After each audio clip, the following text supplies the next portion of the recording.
Hello students, मैं अंकुर वावेले आप सभी का स्वागत करता हूं मैग्नेट ब्रेन्स हिंदी पर। मैग्नेट ब्रेन्स हिंदी एक ऐसा प्लेटफॉर्म है जो हिंदी माध्यम की कक्षा 6 से लेकर कक्षा 12वीं तक का संपूर्ण पाठ्यक्रम बिल्कुल निःशुल्क में उपलब्ध करा रहा है। मैग्नेट ब्रेन्स मतलब है फ्री एजुकेशन, मतलब कि आपको यहाँ पर किसी प्रकार का कोई पेमेंट नहीं देना है। तो हम बात कर रहे हैं कि इस वीडियो के अंदर हम क्या पढ़ेंगे। तो हमारा टॉपिक होगा महिलाएं और मुद्रण को लेकर। ये टॉपिक है कक्षा 10वीं के इतिहास के चैप्टर नंबर 5 का। चैप्टर नंबर 5 का नाम है मुद्रण संस्कृति और आधुनिक दुनिया। तो इस पर हमें महिलाओं और मुद्रण के बारे में बात करनी है। तो आप सबसे पहले दोनों चीजों को जान लीजिए कि महिला का मतलब क्या होता है। अब ये कहेंगे सर आप हमको महिला का मतलब बता रहे हैं, हम तो जानते ही हैं। और मुद्रण का मतलब क्या होता है। मुद्रण का मतलब आप जानते हैं, हम चूंकि चैप्टर ही हम मुद्रण वाला पढ़ रहे हैं तो आप समझते हैं कि मुद्रण का मतलब छपाई, किताबों को अलग अलग कृतियों में निकलना, अलग अलग कॉपियों में निकलना मुद्रण कहलाता है, उनकी छपाई होना। ठीक है। महिला जो यहाँ पर मुद्रण के साथ महिला को जोड़ा गया है, तो महिला वर्ग जो आप समझेंगे है ना, तो आप समझे कि महिला जो है वो किसी भी समाज का अभिन्न अंग है। समाज जो है वो दो वर्ग से मिलकर बना हुआ है। एक वर्ग को आप मतलब दो लोगों से मिलकर बना है, या दो प्रकार के लोग हैं, जिसको एक को कहेंगे पुरुष और दूसरे को कहेंगे आप महिला। ये दो प्रकार के लोग ही आपको समाज में देखने को मिलेंगे। समाज की स्थिति की अगर हम बात करें, सामाजिक स्थिति की बात करें, तो ये समाज जो है वो आपको कैसा देखने को मिलेगा, पितृसत्तात्मक देखने को मिलेगा। कैसा? पितृसत्तात्मक समाज आप देख पाएंगे यहाँ पर। पितृसत्तात्मक समाज का मतलब क्या होता है? इस समाज का मतलब होता है जहां पर पुरुष वर्ग का वर्चस्व होता है। क्या? पुरुष वर्ग का वर्चस्व होता है। वर्चस्व का मतलब क्या होगा? जहां पर पुरुष वर्ग की चलती है, यही ताकतवर होता है। महिला वर्ग के बारे में अगर हम बात करें तो महिला वर्ग जो है वो उतना ताकतवर नहीं होता। ये क्या होता है? समाज में हिस्सेदारी तो बराबर है, लेकिन अपेक्षाकृत क्या है? कमजोर है ना। क्या है? अपेक्षाकृत कमजोर है ना। अपेक्षाकृत कमजोर है।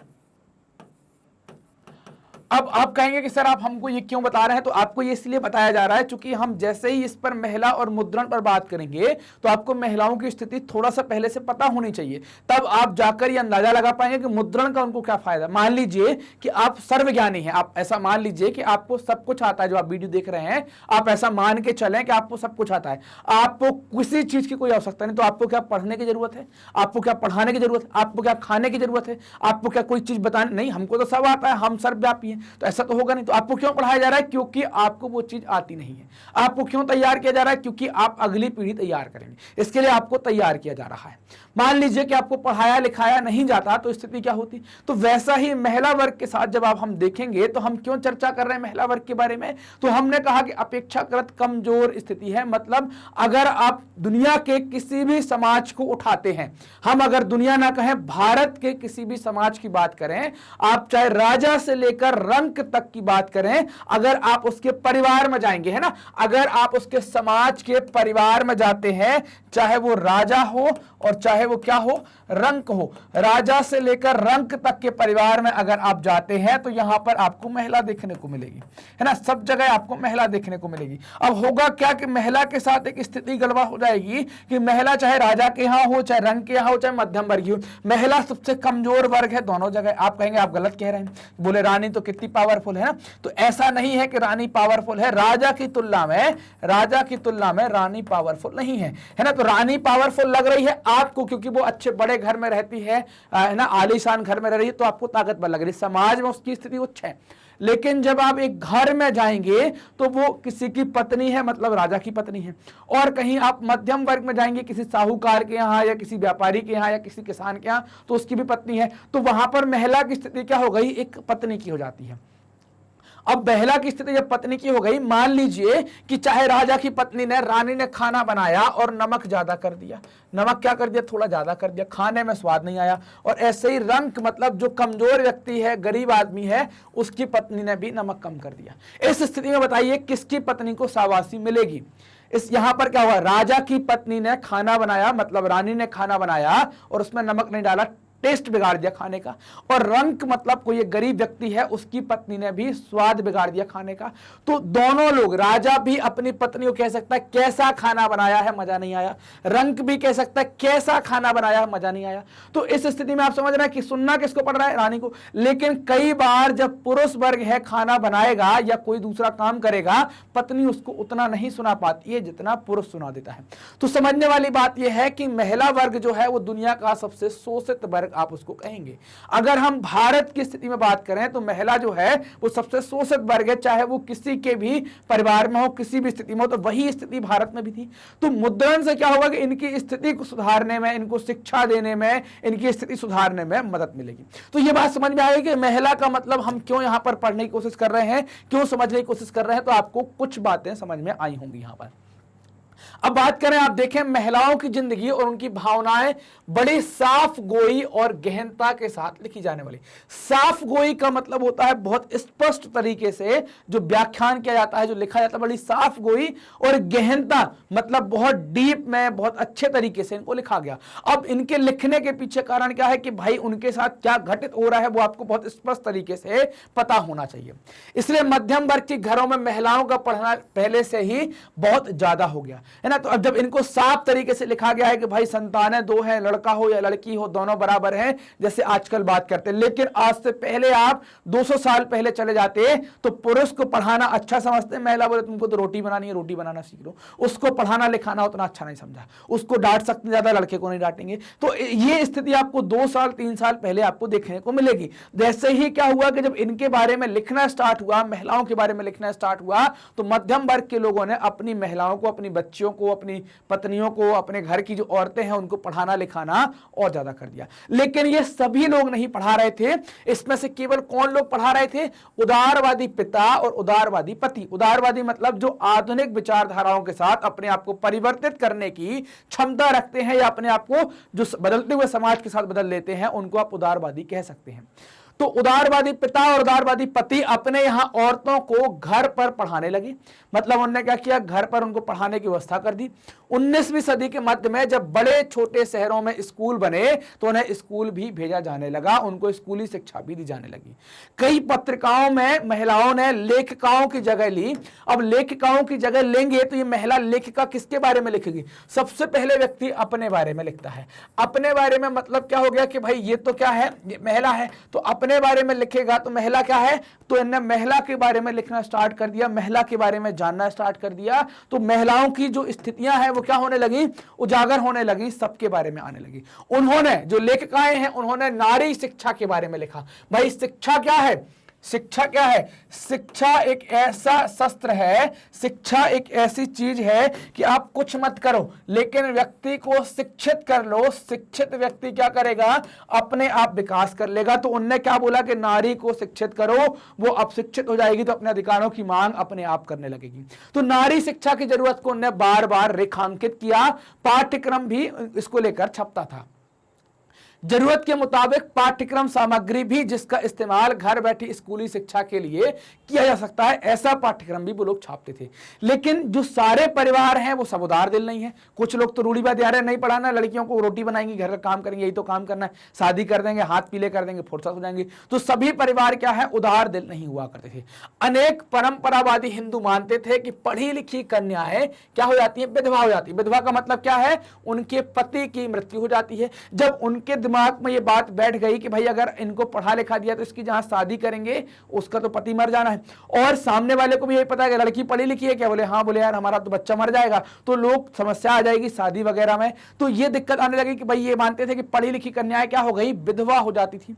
और इसी तरह दकियानूसी है ना, इसी तरीके के जो मुस्लिम है, मुसलमानों को लगता था कि उर्दू के रूमानी अफसाने पढ़कर, रूमानी मतलब प्रेम संबंधी बातें जो है वो रूमानी अफसाने पढ़कर औरतें बिगड़ जाएंगी, ऐसा मुस्लिम्स को भी लगता था।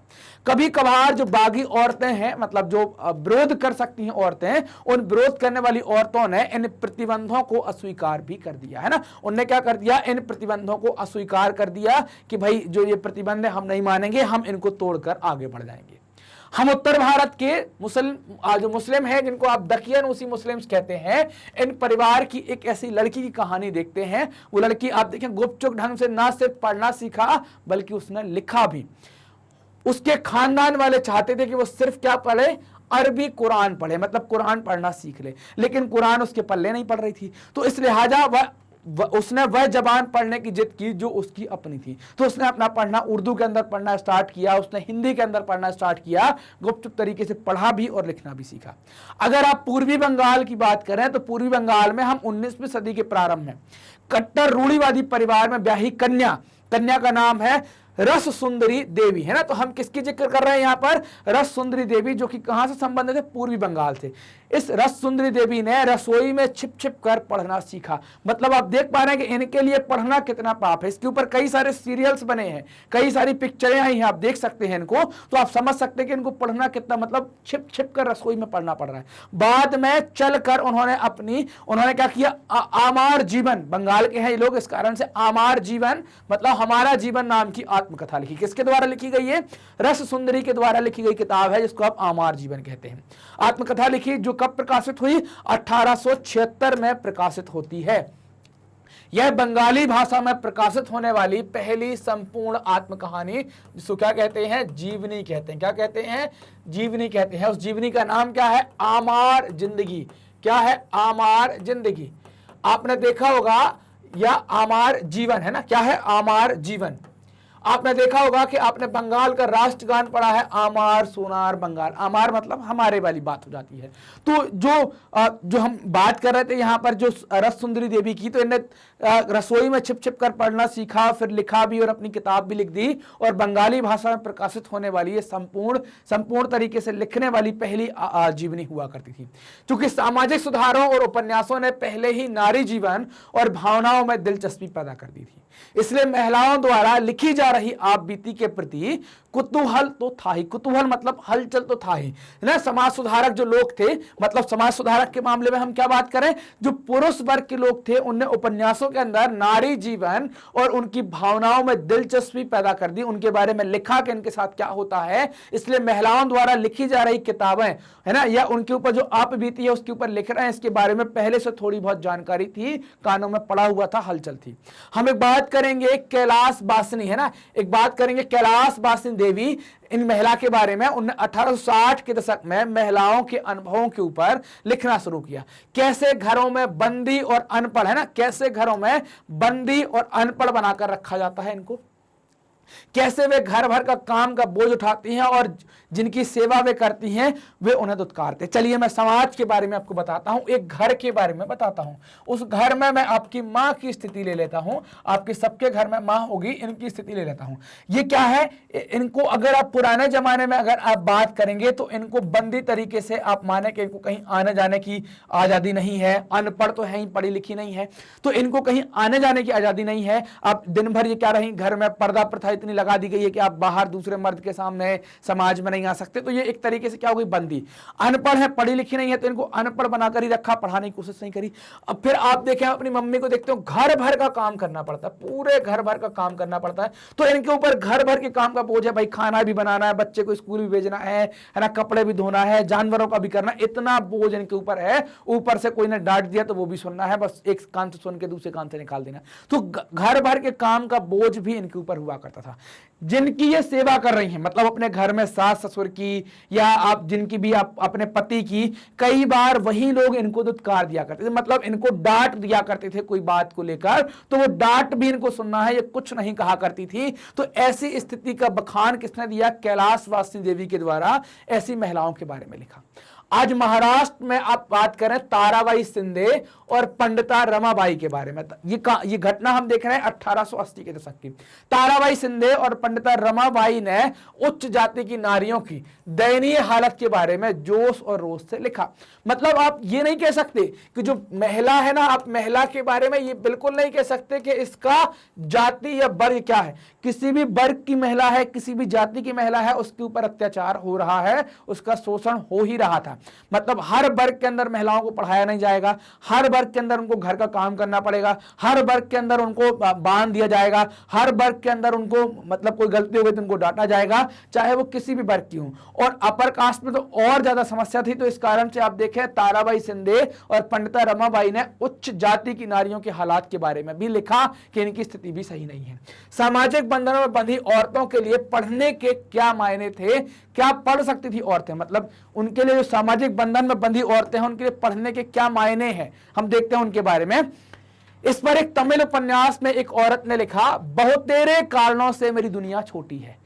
मतलब बहुत से कारणों से मेरी दुनिया छोटी है, मेरे जीवन की आधी से ज्यादा खुशियां किताबें पढ़ने से आई हैं। मतलब कि आप समझ जाइए कि इनके मतलब क्या है, इनको पढ़ने नहीं दिया गया। इनने क्या लिखा है कि आधी से ज्यादा खुशियां इन किताबों को पढ़ने से आई हैं। अब बात करते हैं किताबों के पढ़ने को लेकर, ये भाई किताबें कहां कहां से आती हैं, कौन कौन भाषा में छप रही थी। तो आप जानते हैं कि भारत के अंदर सबसे ज्यादा भाषा बोली जाती है वो है हिंदी। हिंदी को बोलने वाले लोगों की संख्या ज्यादा है। तो आप देखें उर्दू, तमिल, बंगाली और मराठी प्रिंट संस्कृति है ना, इन भाषाओं की जो प्रिंट संस्कृति है वो पहले विकसित हो गई थी। पर गंभीर हिंदी की छपाई की शुरुआत कब हुई? 1870 के दशक से होती है। मतलब हिंदी में किताबें थोड़ा सा लेट छपना स्टार्ट हुई उर्दू, तमिल, बंगाली, मराठी की तुलना में। जल्द ही इसका एक बड़ा हिस्सा नारी शिक्षण को समर्पित हो गया, मतलब नारियों के लिए वो काम करने लगा। 20वीं सदी के आरंभ में महिलाओं के लिए मुद्रित और कभी कभी उनके द्वारा संपादित पत्रिकाएं भी निकाली जाने लगी। तो उनमें उनके जो अनुभव है, उनका जो संघर्ष है, उनके ऊपर जो आप बीती है, वो सब कुछ वो उसमें लिखने लगी। इस कारण से किताबें क्या होने लगी? लोकप्रिय होने लगी। इनमें औरतों की तालीम, विधवा जीवन, विधवा विवाह, राष्ट्रीय आंदोलन जैसे मसलों पर लेखनी चलाई गई। चलिए मैं तालीम से स्टार्ट करता हूं। तालीम का मतलब होता है शिक्षा, है ना। तालीम का मतलब क्या होता है? उनको जो शिक्षा दी गई है, उनको जो पढ़ाया गया है उसके ऊपर। तो शिक्षा तो महिलाओं को दी नहीं जा रही थी, तो शिक्षा के ऊपर बात की गई। दूसरी बात आती है विधवा जीवन की, है ना। तो विधवा जीवन को आप देखिए, विधवा जीवन का मतलब क्या है, क्या लिखा होगा यहां पर? तो विधवा जीवन का मतलब होता है जिसका पति खत्म हो जाता है। तो पति खत्म हो जाता है, जिसका पति मर जाता है, उसको आप विधवा कहते हैं। उस स्थिति में इस महिला को कैसा जीवन निकालना? या तो ये सती हो जाए, अगर ये सती नहीं हुई है तो फिर इसको किसी भी अच्छे काम में शामिल नहीं किया जाए, किसी प्रकार के अच्छे काम में इसको शामिल नहीं करेंगे। अलग कपड़ा दे देंगे सफेद कलर का, कई सारी जगह उनका मुंडन करवा देते हैं, उनको गहने पहनना, श्रृंगार करने पर भी रोक लगा दी जाती है। और विधवा विवाह मतलब कोई महिला विधवा हो गई है तो उसका विवाह दोबारा नहीं करवाया जाएगा, बस उसको जिंदगी भर अब भुगतना पड़ेगा। भले आज शादी हुई है, कल विधवा हो गई है, उस स्थिति में भी उसको जिंदगी भर भुगतना पड़ेगा। राष्ट्रीय आंदोलन जैसे मसलों पर लेखनी चलाई, कि मतलब उनने राष्ट्रीय आंदोलन जैसी बातें हैं उनके ऊपर भी उनने लेख लिखे। कुछ पत्रिकाओं ने महिलाओं की गृहस्थी चलाने और फैशन के नुस्खे बताने के साथ साथ कहानियों और धारावाहिक उपन्यास के जरिए मनोरंजन परोसा। पंजाब में भी 20वीं सदी के आरंभ में लोकप्रिय लोक साहित्य बड़े पैमाने पर छापा गया। गृहस्थी चलाना अपने आप में एक कला है, मैनेजमेंट है, लड़कों से नहीं चलती कभी। लड़के कभी गृहस्थी नहीं चला पाते, है ना। मर्द बहुत ना के बराबर जो गृहस्थी चला पाते हैं। ऐसा कहते हैं ना कि अगर बहू को क्या कहा जाता है? लक्ष्मी इसलिए कहा जाता है। अगर वो अच्छी आ गई तो पूरी गृहस्थी बना देती है, और अगर वो खतरनाक आ गई तो फिर वो समझा भी देती है कैसे चलना है ना। तो ये इसी कारण से कहा गया गृहस्थी चलाने और थोड़ी बहुत फैशन के नुस्खे बताने के लिए भी इनके ऊपर किताबें लिखी। राम चड्ढा ने औरतों को आज्ञाकारी बीबियां बनने, क्या बीबियां बनने? आज्ञाकारी बीबियां बनने की सीख देने के उद्देश्य से अपनी बेस्ट सेलिंग बुक, है ना, बेस्ट सेलिंग कृति स्त्री धर्म विचार लिखी, है ना। स्त्री धर्म विचार किसकी किताब है? राम चड्ढा की। और क्या कह रहे हैं? आज्ञाकारी बीबी बने, पति जो कहता है पत्नी को वही काम करना चाहिए, ऐसी भी एक किताब लिखी गई है। खालसा ट्रैक्ट सोसाइटी, खालसा पुस्तिका सभा ने इसी तरह के संदेश देते हुए सस्ती पुस्तिकाएं छापी, है ना। खालसा टेक्स्ट जो है सोसाइटी है, खालसा, है ना, तो खालसा टेक्स्ट या टेक्स्ट सोसाइटी है पुस्तिका वाली, उसने क्या किया? इसी तरीके की संदेश देते हुए किताबें छापी कि महिलाओं को क्या करना चाहिए, पतियों की बात मानना चाहिए। अच्छी औरत बनने के उपदेश को कई बार संवाद के रूप में पेश किया, है ना। कोई बातचीत है तो उसके रूप में भी इन्हें अच्छी औरत बनने के कई बार जिक्र किया, कैसे बनना चाहिए। बंगाल फिलहाल मैं केंद्रीय कलकत्ता का एक पूरा इलाका बटाला लोकप्रिय किताबों के प्रकाशन को समर्पित था ना। बटाला क्या है? एक प्रकार का प्रकाशन है। यहां पर धार्मिक गुटकों ग्रंथों के सस्ते संस्करण तो खरीद ही सकते थे और आमतौर पर अश्लील और सनसनीखेज इसे क्या कहे, जो आमतौर पर अश्लील और सनसनीखेज समझा जाता था वह भी उपलब्ध था। मतलब यहां पर आपको बटाला संस्करण के अंदर धार्मिक चीजें भी मिलेंगी, अश्लील और सनसनीखेज समझे जाने वाली किताबें भी मिलेंगी। 19वीं सदी के अंत तक बहुत सारी किताबों पर काठ की तख्ती और लिथोग्राफी रंगों की मदद से प्रचुर मात्रा में तस्वीरें भी उकेरी जा रही थी। तस्वीर आप देखिए, ये तस्वीरें इस तरीके की उकेरी जा रही थी। फेरी वाले बटाला के प्रकाशन लेकर घर घर घूमते थे, जिससे महिलाओं को फुर्सत के वक्त में मनपसंद किताबें पढ़ने में सहूलियत हो गई। उन्हें खरीद ली किताब तो उनको आसानी से वो किताब पढ़ने को मिल जा रही थी। अब बात करेंगे स्रोत डा के बारे में। स्रोत अड़ा के बारे में क्या है? जानी मानी शिक्षाविद और लेखिका बेगम रोकैया शेखावत हुसैन ने 1926 में बंग महिला शिक्षा सम्मेलन को संबोधित करते हुए धर्म के नाम पर महिलाओं को पढ़ने से रोकने के लिए पुरुषों की निंदा की, है ना। आपने देखा ना कि क्या कहा गया है कि भाई अगर महिला पढ़ जाती है तो महिला अगर पढ़ गई तो पति, वो विधवा हो सकती है, मतलब पति मर सकता है। नारी शिक्षा के विरोधी कहते हैं कि इससे महिलाएं उद्दंड हो जाएंगी। मुस्लिम्स में भी हमने बात करी कि वो क्या है कि वो बिगड़ जाएंगे, ऐसी बात हुई। ये खुद को मुसलमान बताते हैं और इस्लाम द्वारा औरतों को बराबरी की तालीम का हक देने की बुनियादी उसूल के खिलाफ जाते हैं। अगर पुरुष पढ़ लिख कर नहीं भटकते तो महिलाएं क्यों बिगड़ जाएंगी भला, है ना। तो ऐसा इनके द्वारा यहां पर कहा जा रहा था कि ऐसा कैसे बिगड़ जाएंगी, कैसे हो जाएगा यहां पर, तो ये बात यहां पर की जा रही थी। हमने यहां पर चर्चा की कि भाई महिलाएं जो हैं, महिलाएं और जो मुद्रण का जिक्र हम कर रहे थे यहां पर कि महिला वर्ग को हमने समझा कि भाई कैसा वर्ग है वो समझा। मुद्रण का क्या कॉन्सेप्ट है कि इनके लिए किताबें छापी, इनने पढ़ लिख कर आगे आए, पढ़कर इन्हें महिला उत्थान के लिए आवाज उठाई। मैग्नेट ब्रेन्स ने आपकी सुविधा के लिए अपनी एक वेबसाइट बनाई है। वेबसाइट पर सभी टॉपिक्स को chapter wise, class wise, subject wise बहुत सिस्टमैटिक तरीके से अरेंज कर दिया गया है। वेबसाइट का उपयोग करने के लिए टाइप करें magnetbrains.com। जैसे ही आप टाइप करते हैं, टाइप करते ही आप हमारी वेबसाइट पर पहुंच जाएंगे। वेबसाइट पर पहुंचते ही आपको देखना है यहां पर कई सारी क्लासेस दी गई हैं। मान लीजिए कि ये हिंदी मीडियम की क्लास है तो आपने हिंदी मीडियम सेलेक्ट किया, फिर आपको क्लास सेलेक्ट करनी है, आपने कक्षा 10वीं सेलेक्ट कर ली। कक्षा 10वीं सेलेक्ट की, कक्षा 10वीं सेलेक्ट करने के बाद आपके सामने इतनी सारी टीचर उपलब्ध हो जाएंगे, इतने सारे सब्जेक्ट उपलब्ध हो जाएंगे। तो आपको जो पढ़ना है वो पढ़ सकते हैं। मान लीजिए कि इतिहास पढ़ना है तो आपने यहां पर वॉच नाउ पर क्लिक किया।